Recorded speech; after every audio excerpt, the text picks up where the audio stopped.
하나님 아버지 감사합니다. 오늘 또 이 새벽을 깨워서 우리를 불러주시니 더욱 감사합니다. 오늘도 생명 주시고 새로운 하루 주셨으니 이 하루를 또 우리에게 주신 생명을 허투루 사용하지 않게 하시고 믿음 안에 승리하게 하시며, 특별히 가족들 함께 모였을 때에 믿음을 증거하며 우리를 통하여 하나님의 사랑이 드러날 수 있도록 우리를 붙잡아 주시옵소서. 명절 기간입니다. 오가는 우리 성도들 안전하게 지켜주시고 보호하시고 그들의 입술을 또 그들의 손과 발을 주님 지키시며 사용하여 주시옵소서. 그래서 이 명절 기간이 오히려 은혜로운 기간 되게 하시고 믿지 않는 가족들에게 믿음이, 복음이 들어갈 수 있는 중요한 기회가 될 수 있도록 주여 붙들어 주시옵소서. 주님, 또한 우리 나라와 우리 교회를 위하여 이 시간 간절히 기도합니다. 우리 대한민국 불쌍히 여겨 주옵소서. 정치와 경제와 사회, 문화 모든 분야에서 하나님의 손길이 드러나게 하시고, 특별히 우리 믿는 자들을 빛과 소금으로 사용하셔서 각자의 자리에서 잘 살아갈 수 있도록 주여 인도하여 주옵소서. 우리 대전중앙교회를 위해 기도합니다. 우리 성도들 이 자리에 나올 때마다 하나님을 만나게 하시고, 특별히 말씀 가운데 살아계신 하나님을 경험할 수 있도록 강단을 붙잡아 주시옵소서. 다음 세대와 청년과 장년에 이르기까지 우리 교회를 통해 끊임없이 생명이 공급될 수 있도록 주님께서 붙잡아 주시옵소서. 오늘 또 우리 성도들 각자의 자리에서 살아갈 때에 또 질병으로, 또 정신적으로, 심적으로, 물질적으로 고통당하는 성도들이 있습니다. 주님께서 찾아가셔서 위로하시고 고치시고 회복시켜 주시옵소서. 모든 것 맡기옵고 우리와 함께 하시는 예수님의 이름으로 기도하옵나이다. 아멘. 우리 말씀 같이 찾겠습니다. 하나님께서 오늘 우리에게 주시는 말씀, 구약성경 출애굽기 6장입니다. 출애굽기 6장 10절에서 27절까지의 말씀입니다. 구약성경 출애굽기 6장 10절에서 27절까지의 말씀입니다. 우리 한 절씩 말씀 교독하겠습니다. 제가 먼저 읽습니다. 여호와께서 모세에게 말씀하여 이르시되 들어가서 애굽 왕 바로에게 말하여 이스라엘 자손을 그 땅에서 내보내게 하라. 모세가 여호와 앞에 아뢰어 이르되 이스라엘 자손도 내 말을 듣지 아니하였거든 바로가 어찌 들으리이까? 나는 입이 둔한 자니이다. 말씀하사 그들로 이스라엘 자손과 애굽 왕 바로에게 이스라엘 자손을 애굽 땅에서 인도하여 내게 하시니라. 그들의 조상을 따라 집의 어른은 이러하니라. 이스라엘의 장자 루벤의 아들은 한옥과 발루와 헤스론과 갈미니, 이들은 루벤의 족장이요. 시몬의 아들들은 여무엘과 야민과 오핫과 야긴과 소할과 가나안 여인의 사울이니, 이들은 시몬의 가족이요. 레위의 아들들의 이름은 그들의 족보대로 이러하니 게르손과 고핫과 므라리요. 레위의 나이는 137세였으며 그들의 가족대로 림니와 시므이요. 고핫의 아들들은 아므람과 이스할과 헤브론과 우시엘이요. 고핫의 나이는 133세였으며 아들들은 마을리와 무시니, 이들은 그들의 족보대로 레위의 족장이요. 아므람은 그들의 아버지의 누이 요게벳을 아내로 맞이하였고 그는 아론과 모세를 낳았으며 아므람의 나이는 137세였으며 네벡과 시그리요. 우시엘의 아들들은 미사엘과 엘사반과 시드리요. 아론은 암미다답의 딸 나손의 누이 엘리세바를 아내로 맞이하였고 그는 나답과 아비우와 엘르아살과 이다마를 낳았으며 고라의 아들들은 아실과 엘가나와 아비아삽이니, 이들은 고라 사람의 족장이요. 아론의 아들 엘르아살은 부디엘의 딸 중에서 아내를 맞이하였고 그는 비느하스를 낳았으니, 이들은 레위 사람의 조상을 따라 가족의 어른들이라. 이스라엘 자손을 그들의 군대대로 애굽 땅에서 인도하라 하신 여호와의 명령을 받은 자는 이 아론과 모세요. 애굽 왕 바로에게 이스라엘 자손을 애굽에서 내보내라 말한 사람도 이 모세와 아론이었더라. 아멘. 이 새벽을 깨워 나오신 여러분은 진심으로 환영합니다. 오늘도 말씀 가운데 하나님의 음성을 들으시고요. 또 기도하실 때 여러분 기도에 하나님께서 응답해 주시기를 주님의 이름으로 축복합니다. 출애굽기 6장의 말씀을 같이 읽었습니다. 족보도 굉장히 길게 나오는데요. 하나님이 어떻게든 끌고 가신다. 하나님이 어떻게든 끌고 가신다라는 제목으로 같이 말씀 나누겠습니다. 상담가들이 내담자를 상담하면서 가장 어려워하는 대상은 거절감의 상처가 많은 사람이랍니다. 왜냐하면 이 거절감의 상처는 반드시 나중에 분노로 표출되기 때문이래요. 그래서 어떻게든 그 상처를 감싸주고 또 회복하기 위해서 노력하는데요. 1993년 7월부터 1994년 9월까지 아마 기억나실 겁니다. 무려 5명을 죽였던 지존파 사건, 모든 대한민국이 들썩였죠. 그들이 붙잡혀서 처음에는 이렇게 이야기했습니다. 우리는 부유층에 대한 증오로 이 살인을 시작했다. 그런데 그들을 붙잡고 계속해서 사람들이 만나고 그 과정에서 한 가지 드러난 건 사실 어려서부터 이어져 왔던 거절감의 상처 때문이라는 겁니다. 그러니까 거절감의 상처는 사람을 분노로 치닫게 하는 무척이나 무서운 존재죠. 그런데 오늘 말씀에서도요, 비슷한 사람 한 명이 등장하는데 모세입니다. 사실 모세는 태어나면서부터 거절감의 상처 속에 살았던 사람입니다. 특별히 그의 상처가 가장 강하게 드러났던 건 출애굽기 2장입니다. 출애굽기 2장에서 자신의 동족이 고통당하는 것을 보고 그들을 때리고 있던 애굽 사람을 모세가 몰래 죽입니다. 그런데 다시 그에게 돌아온 건 자신의 동족 이스라엘 사람들의 반감이었어요. 아마 기억나실 겁니다. 출애굽기 2장 14절, 그가 이르되 누가 너를 우리를 다스리는 자와 재판관으로 삼았느냐? 내가 애굽 사람을 죽인 것처럼 나도 죽이려느냐? 이 거절감의 상처 때문에 모세는 이스라엘을 구원하겠다는 꿈과 비전을 내려놓고 미디안 광야로 도망갑니다. 그리고 무려 40년 동안이나 그 거절감 속에 살아가죠. 그리고 오늘 말씀 12절을 한번 보시겠어요? 하나님께서 모세를 다시 불러서 드디어 이 꿈과 비전을 주셨는데도 이 거절감이 그대로 남아 있습니다.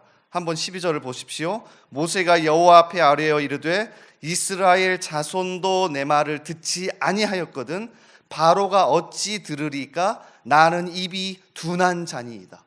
아마 출애굽기를 조금 읽어보신 분은 모세가 이 말을 입에 달고 산다는 걸 알 겁니다. 조금만 뭐가 안 되면 하나님 이거 보십시오. 제가 안 된다고 했잖아요. 제가 거절감에 참 많이 찌들어 있습니다. 저 사람이 저를 거절했는데 제가 되겠습니까?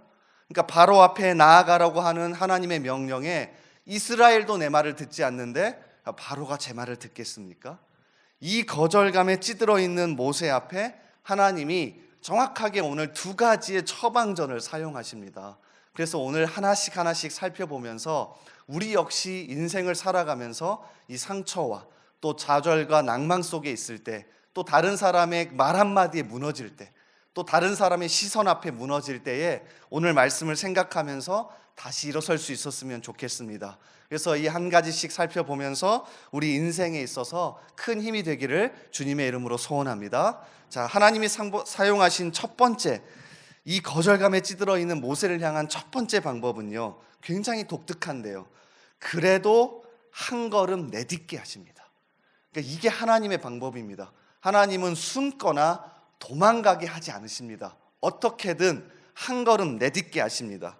이어지는 13절을 보십시오. 분명히 12절에서 하나님, 저는 입이 둔하고요, 저 사람들이 저를 거절해서 가지 못합니다. 제가 어떻게 바로 앞에 갑니까? 라고 이야기했을 때 하나님은 그래, 조금 쉬거나 뒤로 가거나 숨거나 도망가라고 하지 않습니다. 13절 보십시오. 여호와께서 모세와 아론에게 말씀하사 그들로 이스라엘 자손과 애굽 왕 바로에게 명령을 전하고 이스라엘 자손을 애굽 땅에서 인도하여 내게 하시니라. 세번역 성경으로 제가 읽어드릴 테니까 한번 잘 들어보십시오. 주님께서는 모세와 아론에게 이스라엘 자손을 이집트 땅에서 인도하여 내라고 명하셨는데 이 사실을 이스라엘 자손에게도 알리고 이집트 왕 바로에게도 알리라고 모세에게와 아론에게 다시 명령하셨다. 잘 들어보셔야 합니다. 못 가겠습니다. 하나님, 저는 바로 앞에 가지 못합니다. 이스라엘도 저를 거절했는데 어떻게 갑니까? 라고 얘기했을 때 하나님은 오히려 한 걸음 더 내디드라고 말씀하십니다. 그래? 그러면 이번에는 이스라엘에게도 가고 바로에게도 가라. 이게 놀랍지 않습니까? 하나님, 저 이 사람에게 거절감이 있어서 가지 못합니다. 그랬더니 하나님이 우리를 더 밀어 넣으시는 겁니다. 그래? 그러면 더 사람들 앞에 가라. 나를 믿고 한 걸음 내디뎌 봐라. 하나님은 항상 우리에게 이렇게 말씀하십니다. 우리가 인생을 여기 보면 굉장히 오래 사신 분들도 있지 않습니까? 숨고 뒤로 가고 도망쳐 봐야 해결되는 일은 없습니다.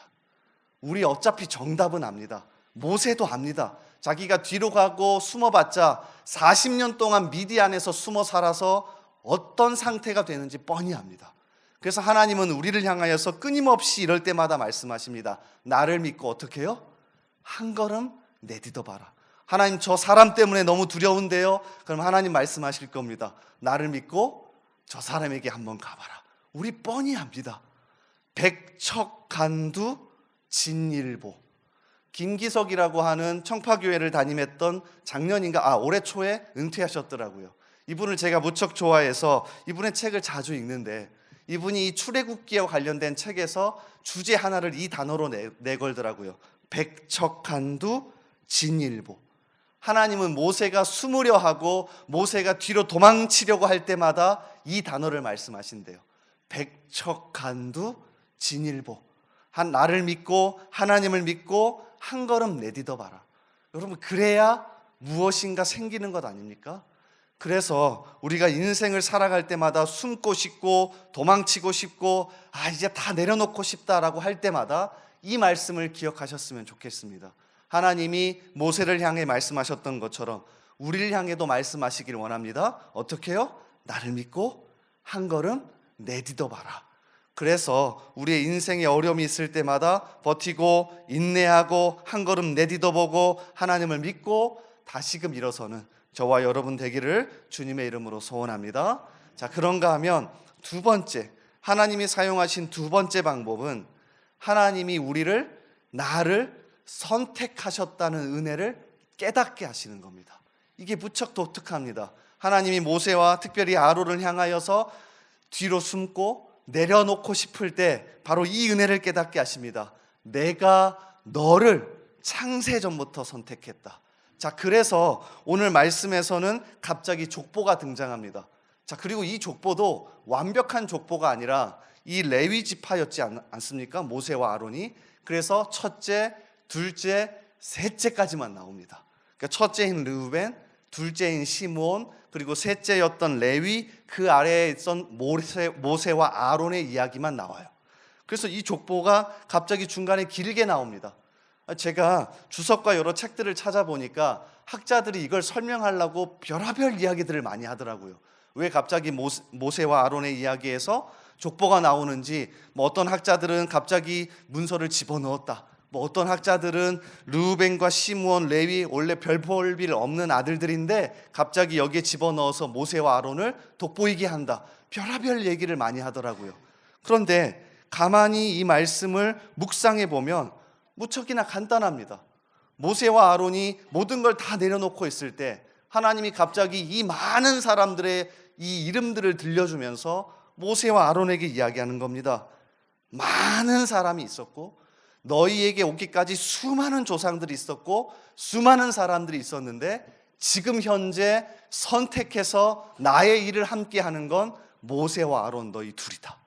하나님이 이 선택의 은혜를 깨닫게 하시는 겁니다. 자, 그래서 오늘 족보를 보시면 이렇게 마무리돼요. 잘 보세요. 25절에서 마지막 족보가 이렇게 마무리됩니다. 아론의 아들 엘르아살은 부디엘의 딸 중에서 아내를 맞이하였고 그는 비느하스를 낳았으니 이들은 레위 사람의 조상을 따라 가족의 어른들이라. 자, 그리고 이어지는 26절과 27절 보십시오. 두 사람이 강조되어 있습니다.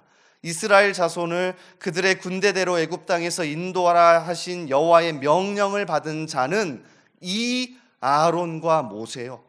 애굽 왕 바로에게 이스라엘 자손을 애굽에서 내보내라 말한 사람도 이 모세와 아론이었더라. 하나님이 이걸 보여주고 싶은 겁니다. 모세와 아론을 눈앞에 펼쳐놓고는 많은 사람이 있었는데 바로 전능자 창조주 하나님이 내가 현재 너와 아론을 선택해서 이 역사를 이루고 있다. 그 선택의 은혜를 깨달았으면 좋겠다. 이 이야기를 하고 있는 거죠.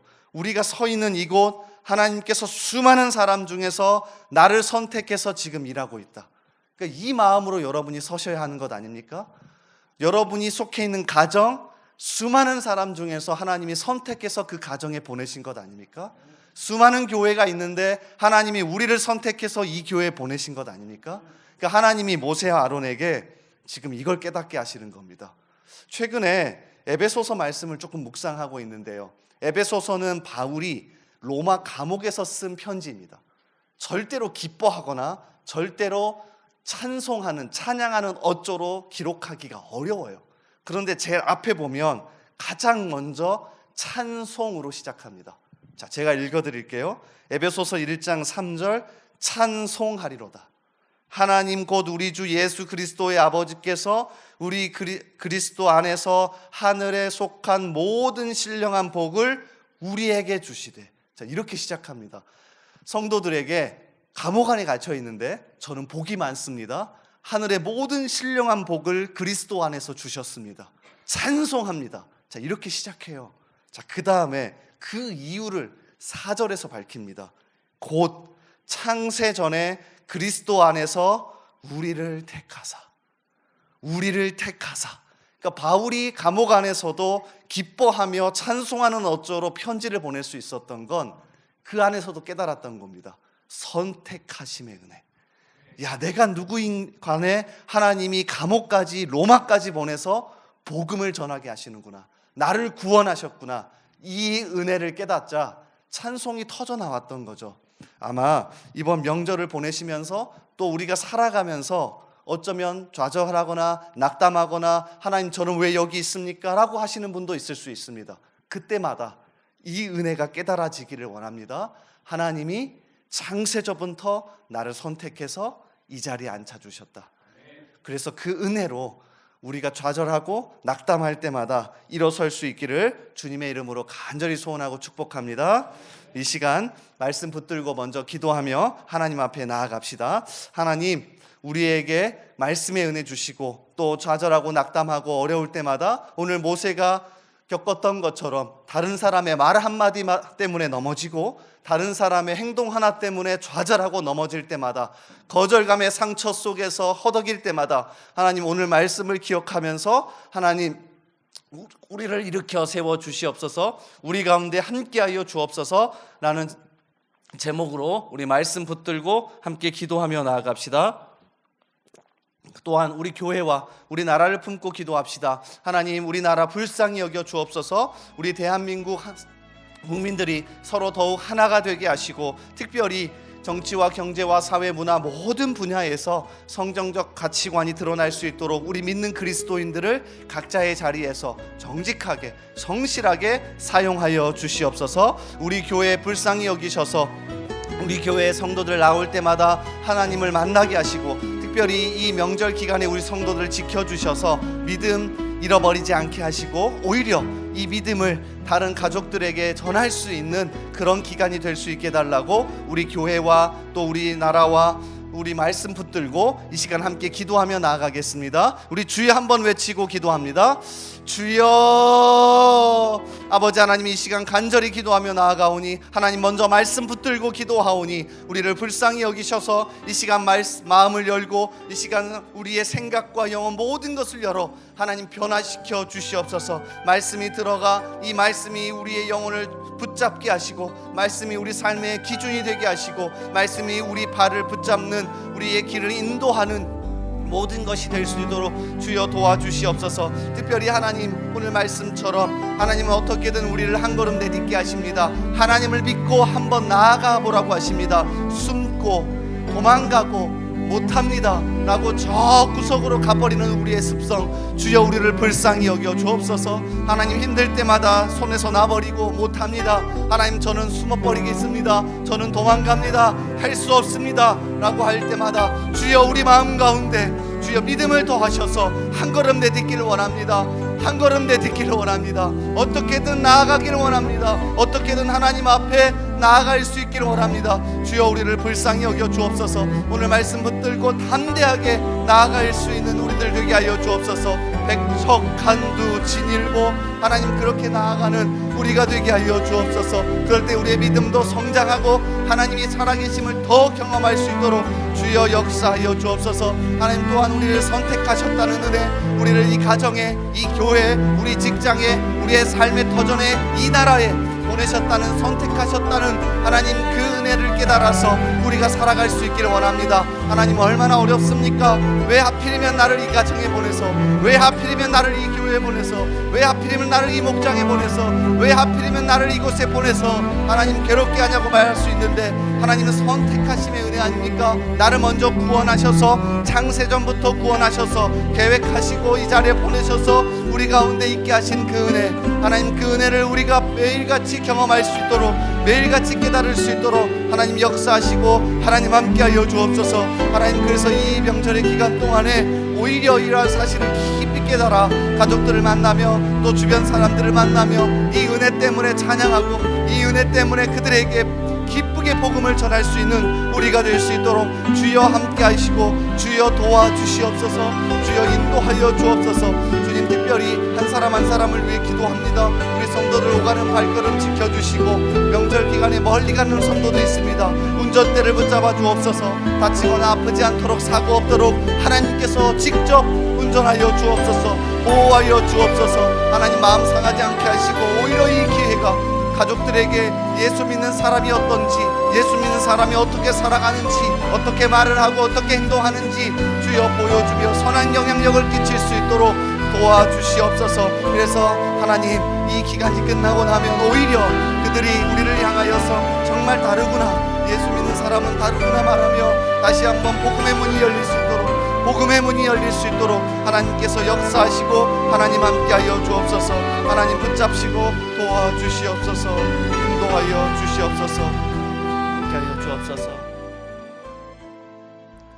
우리 계속해서 기도합니다. 매주 월요일은 특별히 대한민국과 민족 복음화, 성도들의 일터와 지역 사회를 위해 기도하는 날입니다. 이 시간 기도하실 때 이번 한 주간도 우리 대한민국을 지켜주시고 정치, 경제 모든 분야에서 평안하게 하여 주옵소서. 우리 대한민국의 민족 복음화가 당겨지게 하시고 남북한 통일이 속히 이루어지게 하옵소서. 이를 위하여 새롭게 시작되는 이번 한 주도 성도들의 일터마다 예배가 살고 선한 영향력이 증가되게 하옵소서. 성도들의 생업과 사업장마다 하늘문을 여시고 복 내려 주옵소서. 성도들마다 보냄받은 제자들로서 서는 곳마다 예수님의 향기를 나타내어 지역사회가 복을 받게 하옵소서. 그리고 계속해서 담임 목사님을 위해 기도해 주시고 함께 동역하시는 장로님들과 교육자들이 사랑으로 하나 되어 온 교회가 성령으로 충만한 가운데 부흥의 역사를 이루게 해달라고 대한민국과 민족 복음화와 성도들의 일터와 지역 사회를 위해 합심으로 기도하신 후에